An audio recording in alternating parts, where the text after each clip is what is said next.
The Minister of Labour and Social Security and his team have been hitting the pavement over the past few weeks, doing consultations with stakeholders about how to revamp the Programme of Advancement through Health and Education PATH.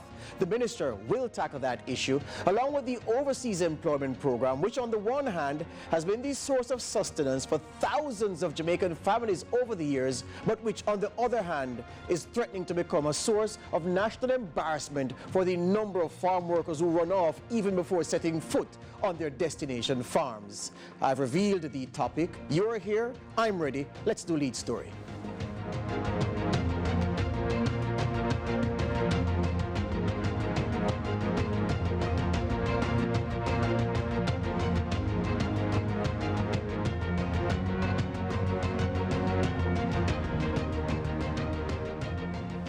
My name is George Davis and this is Lead Story. My special guest today is the Minister of Labour and Social Security, Colonel Charles Jr. Before I engage the Minister, there's a feature we prepared on the PATH, almost a PATH program. It's still good to say PATH program, even though the P in PATH stands for program. But Celine Campbell prepared this report on this very, very important part of Jamaica's social safety net.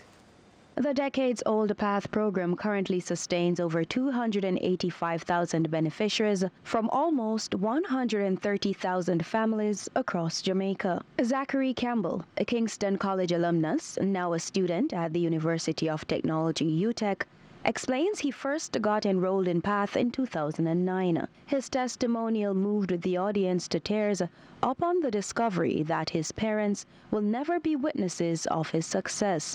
The significance of PATH for me at that time was that when I just started high school, I lost my mother to cancer. And so at the time, my father had 3 of us, and he was the only person taking care of us. My biggest regret right now is that my father was there with me throughout the entire journey, you know. He won't be able to see me completing this degree because in August of last year, he succumbed to his illness, that he was sick with cancer for some time. However, as Campbell takes his last lap on his educational journey, he extends gratitude to PATH for making his dream a reality. Meanwhile, Permanent Secretary at the Ministry of Labour and Social Security, Colette Roberts-Risdon, says the ministry continues to devise new ways to meet the needs of beneficiaries. After 22 years, based on the mandate given by the Prime Minister, we are now revisiting PATH. So we've done a lot of things. What else can we do? What should we be doing? What are some of the things we need to change, we need to improve? Because we know that as time goes by, we have to ensure that the program continues to be relevant. Celine Campbell for CVM News. Thank you very much, Celine. Minister, welcome to Lead Story. Thank you, sir. All right, let's not waste time. The issue of PATH, among the more perhaps controversial suggestions coming out of the consultations to date, is one which perhaps puts the government in a position of contemplating whether to upgrade the status of members of parliament and councillors at the municipal corporations. And that upgraded status would enable these elected representatives to not merely recommend beneficiaries to the program, but select beneficiaries. There's been a lot of noise around that. Can you clarify that for me? Let me say firstly to all Jamaicans, in this process of review, we have said to Jamaica, wherever you are, whatever your position, we are going to listen to you. We're going to welcome your recommendations, your criticisms, and your commendations. And there was a councillor caretaker in St. Catherine, not Independent City Division in St. councillor Catherine. caretaker that made his suggestion around recommending and selecting, and he suggests that councillors, not MPs, should have that power to do so. And my response to him was, we're going to consider it. But I also took the time to explain that, in my opinion, that if you have councillors and members of parliament selecting, which is distinct from recommending, that it may be viewed as being political intervention. So for a long time, since inception, councillors, caretakers, church leaders, justice of the peace, police have been able to write and recommend. He suggests that we should consider if they're going to be able to select. It's not on the table now, but we do want to hear all views. So I didn't want to brush it aside. Yes. The process is to listen, to consider, and then to express our outcome. So there is no intention at this time to have any change in terms of the selecting process. But we do want persons to know that if you, in your walk, in your journey across life, come across somebody who you think needs that help, we want you to tell us. You wanted to recommend that person. We want you to express it to us. As I said to you, if you are doing a story in Montego Bay and you see a family that you think in your own common sense assessment ought to get some support, send that information so we can evaluate it. And then when it goes through our selection process, we can determine whether that person is eligible or not. And that selection process is also under review. Yes, I know that you have your ears to the ground. You may not be surprised to know, but I was taken by the number of people who don't know the design of PATH. And you can perhaps see with them because they're not in the sphere to benefit from PATH. They are higher up on the income ladder, no immediate thought of falling into the kind of penury or difficulty which would make PATH a real thing in their life. So on the point of selection, as things stand now, who selects the beneficiaries, and is the program of benefits intended to keep that person or that family on the PATH benefit system for life? Excellent question. So as it is now, someone would go to our parish office. You sit down in front of one of our officers and you are asked a number of questions.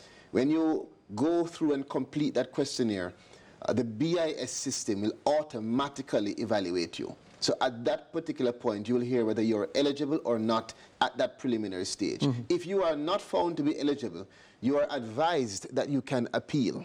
So if you think that, listen, I really need PATH, but this process, this scientific process did not identify me as needing PATH, I can appeal, which is which is a process that allows for your circumstances to be evaluated by experts who can come and check and quantify things in a greater scope.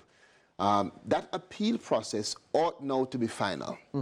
So that's a two-phase process now in determining who is eligible. It also requires verification, observation from our social workers and officers who will go and see your circumstances to ensure that we are truly identifying the most vulnerable persons who So it's not a room full of people picked by the party in government that selects who goes on PATH? No, not at all. Of course, one of the challenges and the complaints you hear is that it's friend and friend business, which you can expect that you're going to hear that. Now, we are being very cautious to not brush that aside. So when people say that, I don't say, well, no, that's impossible. No, it's possible. And so that's part of why we're doing this review, is to make sure that the system is achieving its goal. And so we are interrogating the system. We're breaking it down, looking at all aspects of it to make sure that it is looking on the modern Jamaica. It's 22 years since PATH started, and the evaluation system is 22 years old. And that it really contemplates what we need to achieve the goal of breaking the intergenerational cycle of poverty. Hear you on that. PATH benefit, well, the kitty for PATH has been boosted by about 28%, approximately 30% going into this new fiscal year. $10 billion. It's one of those allocations that Jamaicans never complain about when it's announced at budget time because of the strain on so many families who benefit from this reality. We'll continue the discussion with the Ministry of Labour and Social Security. Overseas Employment Program gets a treatment after these. This is Lead Story.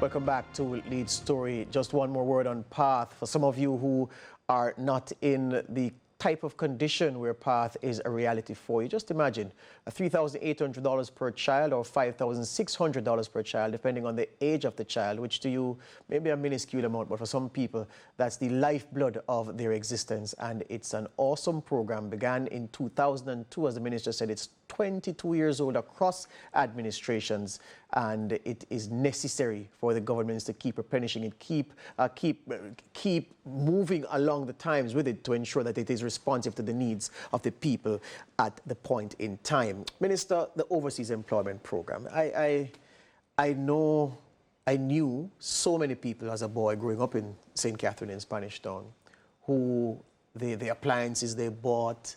A man bought a motorcycle, a man bought a car. You'd not see him for 6 months. He comes back and he buys these things, and his family is well taken care of. Farm work did that. I know them personally. So I know it's a huge boost, and it has been a huge boost to so many families over the years. Yes. When I looked at the numbers, I must tell you, in terms of AWOL and what that means for the reputation of Jamaica as a source of farm work labor, the numbers are too high. It's almost a national embarrassment when you compare the number of Jamaicans who run off relative to nationals of other countries who don't run off. What are you doing about it?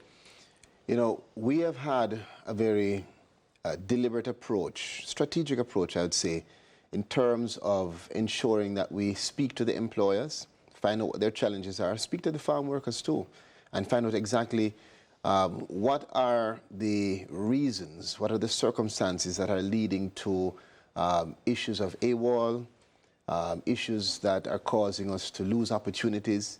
And what we have found in our various evaluations is that there is a need to look on the attitude, to find a more robust way to orient not just the farm worker, but also to orient those who are selecting farm workers.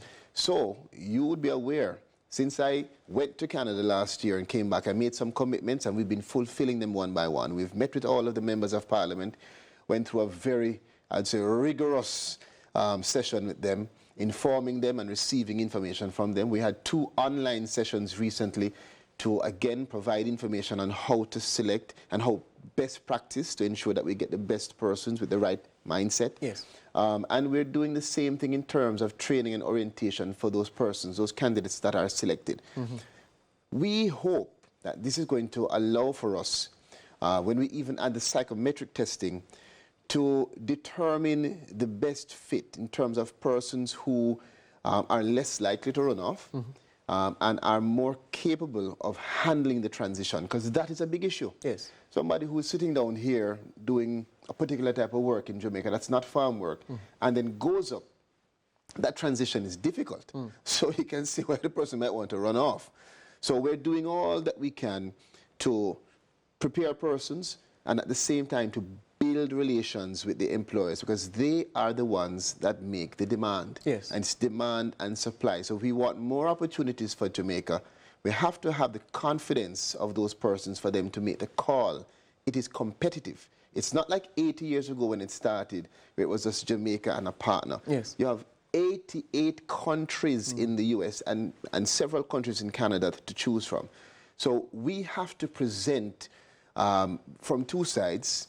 We have to make sure Jamaica is competitive, and we also, most importantly, have to make sure Jamaicans are safe, are protected, are in an environment where they can thrive. And we're trying to do all that we can. We've improved and increased our liaison services. We've opened up new offices. We've opened up pathways for persons to reach us anonymously. And we're doing all that we can to really see if we can transform, as we're doing at PATH, transform all elements of the Ministry of Labour and Social Security. You know, Jamaica has a strong history of migrant workers working, well, migrant workers, that's self-explanatory. I recall, I know you're a man who likes sporting somewhat. The great West Indian and Jamaican cricketer George Headley, born in Panama. His parents went to work on the Panama Canal, and he's just one of many who trod that path. You mentioned the fact that the pool of talent, of labor available to the companies who hire workers out of North America, that pool is now deep, whereas in the past it was Jamaica and a few others was very narrow. Does Jamaica risk its traditional standing by virtue of the fact of the administrative problems caused to these employers in North America by virtue of workers coming, going missing. Some come land at the airport, don't spend a day on the farm, and they're gone. Is that at risk? The short answer is yes. I'll be bold and honest in saying so. And the reality is that we put this program at risk whenever we do so. This is the best case scenario in terms of understanding about the good suffering for the bad. You could have 100 workers and have 2 persons who either run off, and that's not the only issue, you know. Yes. AWOL is one issue. Yes. The attitude is the other issue. So all of those things put the entire business at risk, which therefore puts us at risk and puts the potential persons coming on at risk. That is why we have to really examine exactly how to make sure that we are presenting persons who understand what they're about, understand the mission, and ultimately, we don't want this to only be us providing work to partners. We want our farm workers to gain skills, knowledge that they can come back to Jamaica and transfer. And we are actually looking now on programs that will allow for us to help them to transition back, invest in Jamaica, and open up farms here. Just before we go to the break, the image of the typical farm worker, and of course this image is fed, especially nowadays, by the social media videos, the TikTok videos of men in the orchard picking apples or reaping strawberries or anything else. So the average Jamaican perhaps has that image of that's what Jamaicans do when they go on farm work.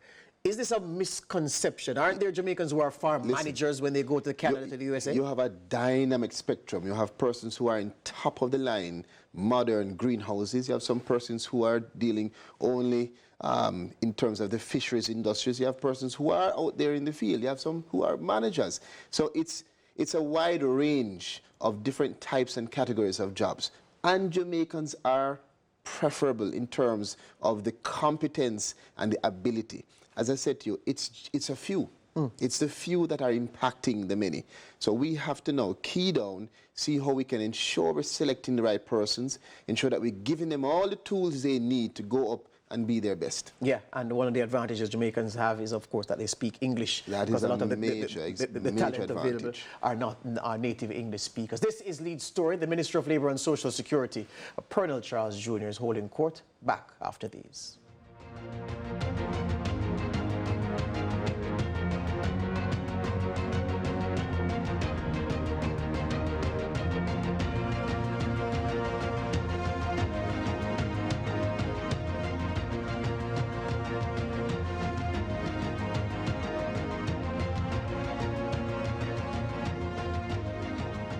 Welcome back to Lead Story. Minister, like any journalist worth their salt, I like a combative interview, but I'm also intelligent to the fact that not all interviews are like that. Some are information sharing and perspective shaping, which is what we're doing today. And I want to grant you the courtesy of talking about the PATH Trailblazers, even though we've dealt with the PATH issue substantively in the first segment. I won't take too much time, but it's so inspiring. We had 29 students between primary and secondary school that received awards as PATH Top Achievers. They are all PATH students that finished their PEP or CSEC and ended up with 9 1s, 11 1s, 7 1s and a 2. We have twin brothers, 7 1s and a 2 from different schools. And in addition, we had our Trailblazers, which are past PATH students who have now excelled in their academic and career pursuits. What this is, and why it is so important, is because we want the positive role models to resonate. We want to encourage all Jamaicans, not just PATH students, but all, that where you start does not determine where you end up. And so I also want to salute them, salute the team, and continue to encourage them along their way. Yes. In what can be considered to be akin to a first world kind of setup, the government recently announced unemployment insurance. Excellent. And you know, as we move the conversation from talking about minimum wage to a livable wage and everything else, and we advance, I see the addition of unemployment insurance as a progressive move in that right direction. What's the contemplation that went into what we have now? You know, as you said a while ago, if we are to have not just development, but sustainable development, we have to look on the entire framework. And we have had serious conversations around the social security safety net and the framework for the country, and what is required for us to ensure that we create an equitable society and that we allow persons to have that net to rebound, because things will happen. Yes. When we do the comparative analysis across the world, this was one of the things where you saw a gap. And so we intend to design and to implement a scheme that will allow for Jamaicans to know that they are valued. We understand the natural ebb and flow, and that when you are in a circumstance where, for instance, there's redundancy, the government will step in to give you some support. And we expect that within a certain period of time, where we have the data to show whether it's 13 weeks or 26 weeks, yes, that you'll bounce back. And with that support, you'll have a greater fortitude in re-entering the workforce. Yes. So the goal is for us to really create that system that appreciates the circumstances, gives the support, and now will allow for us to have the sustainable growth and development that we seek. The issue of the labor shortage in the country, and I find this to be a provocative issue. Let me tell you why. On one hand, we have the government saying that there is a labor shortage, severe in some cases, and that the importation of labor is not a far-fetched idea. In the middle, I have members of the business community saying, yes, it is a serious issue. Cinco recently spoke of a plant expansion that had to be delayed because they were short about 150 workers. Then on the other side, I have the parliamentary opposition saying, nonsense, there is no labor shortage, because when you run the numbers, there are so many young people and people otherwise of working age who are outside the labor force, people not looking for a job. Those are the ones the government should engage and stop talking nonsense about labor shortage. Where does truth lie? It lies in how you define labor shortage. And so the government and the business community are defining it based on persons who have the capacity to enter into particular types of positions, not just persons who are not working. The fact that you're not working does not mean that you are ready to take up a job. So we're doing two things. As we look on the underemployment and the frictious unemployment, we are trying our best to see if we can expand in terms of training and upskilling, so that those persons who are not now employed will be employable, and they'll be able to fill those positions. Until then, we are the ministry that treats with work permits. Yes. And we are not against bringing in the skilled labor that can assist Jamaica to develop. We also have the conditionalities of ensuring that when persons come into Jamaica with skills, those skills can be transferred to a Jamaican. And I think that complements itself in terms of us being able to continue to drive growth. We don't want a situation where we're growing faster than we can be able to satisfy. So as we look on importing labor, which we have been doing for years, yes, we also look on ensuring that we are providing opportunities. So you would have heard our Prime Minister in terms of providing hard courses without cost, expanding into LIFT, expanding into all of these various opportunities. Youngsters are being paid to learn. The CARE program through HEART. Right? Yes. So I think the government is not just talking. We are presenting very practical, relevant, real platforms for anyone who is not now working to be prepared to take up positions. And even while you may go and get some academic certification, we also have on-the-job training. Yes. So there are a range of opportunities for persons to be able to say, yes, if I have the determination, the discipline, and the mindset, I can join the workforce. Two quick things before we leave, Minister. The first one is the party took a battering on February 26th, no doubt about that, because you went in with a very strong position. The opposition, PNP, increased its seat count significantly. Of course, for them to increase, you'd have to reduce yours. Clarendon turned out to be a nail-biter when many people thought Clarendon would have been a comfortable hold for the JLP. Things aren't working right, and is this administration navel-gazing at a very important point in its political life? I think that the Prime Minister has put it the best way. we have work to do. We're on the ground. We are focused. And as a party, we take nothing for granted. You know, it may not be what we wanted, but it's what we needed. And we have, I think, a large and long list of achievements as a government. We just need to ensure that these achievements are being communicated and that the impact is felt on the ground and to continue to be there with the people. Talk of a cabinet reshuffle. Are you nervous that Labour and Social Security may not be under your thumb anymore?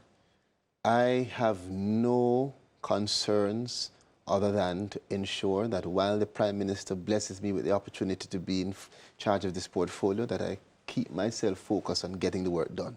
Otherwise, there's only one person in Jamaica that can determine if there's going to be a cabinet reshuffle. And his name is not Pernell Charles or George Davis. And I haven't heard him say so yet. So until then, my focus is just to transform the Ministry of Labour and Social Security and continue to give my contribution to the development of Jamaica. Journalists usually know about the cabinet reshuffle before the ministers. Yes, you usually do. I leave it at that. Well, what I'll say is this, that the program of advancement through health and education has been, is, will always be a noble one. It's an important part of the social fabric, the thing that holds Jamaicans together, that equalizes the different groups, the different income bands, and ensures that there is equal opportunity, especially in the capacity for children who couldn't otherwise afford it to be able to go to school, get an education, and contribute to nation building. It is not to be held hostage to politicking. It is not to be held hostage by partisanship. The consultations should be robust. You should put all ideas on the table, and we should hold the government's feet to the fire to create a PATH program that is truly beneficial to those who need it most. And by the same token, pay your taxes. PATH is funded by the government and the World Bank. It takes cash to care. Without adequate cash, PATH can't expand big enough to dole out the benefits that are needed by the most vulnerable Jamaicans. And that's my take.